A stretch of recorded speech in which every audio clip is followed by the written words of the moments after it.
آزاد نظم دی یا آزاد شعر دی، وروستی ټپه نومیږي. او دا شعر ماته د هارون باچا هغه ټپو راکړی و چې هارون باچا به هره میاشت تقریبا په نوي طرز کې په پېښور کې د ټپو په نوي طرز کې یو کیسټ جوړولو.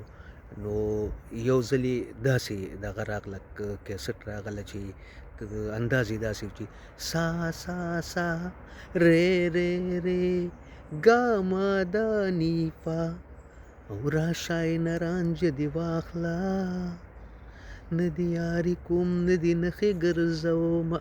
اوه ما ویل دا څه وایي دا؟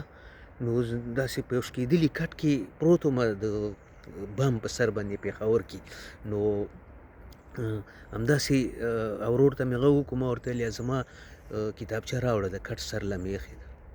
نو کتابچه او قلم یې راوستو، د دې کتابچې په اخر سر کې مې یعنې د پاڼې په اخر سر کې مې ولیکل چې راشه آینه رانجه دې واخله نه دې یاري کوم نه دې نښې ګرځومه.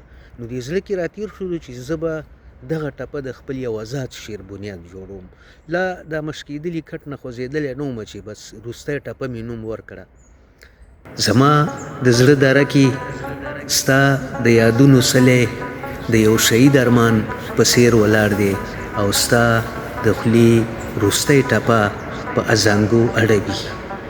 تا ته به یاد وي که نه ما درته څه په هنرمندو ګوتو د سرو او شنو مریو پوښ کې به رجړومه جوړه، او د هندارې په کنجونو کې مې د خپل نامه توري یو یو وکرل.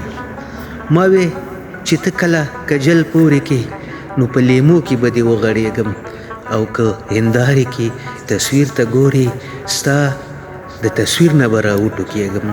داسې به تا سره د مینې په تار ځان وتړم.